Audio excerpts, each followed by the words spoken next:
ये पता चलेगा, देखिए यहाँ पे, ठीक है, देख रहे हैं?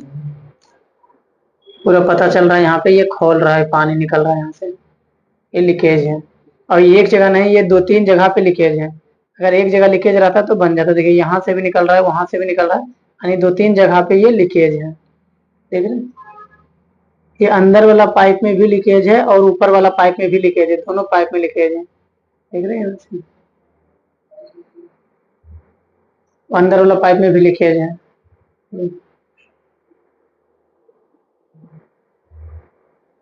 ठीक।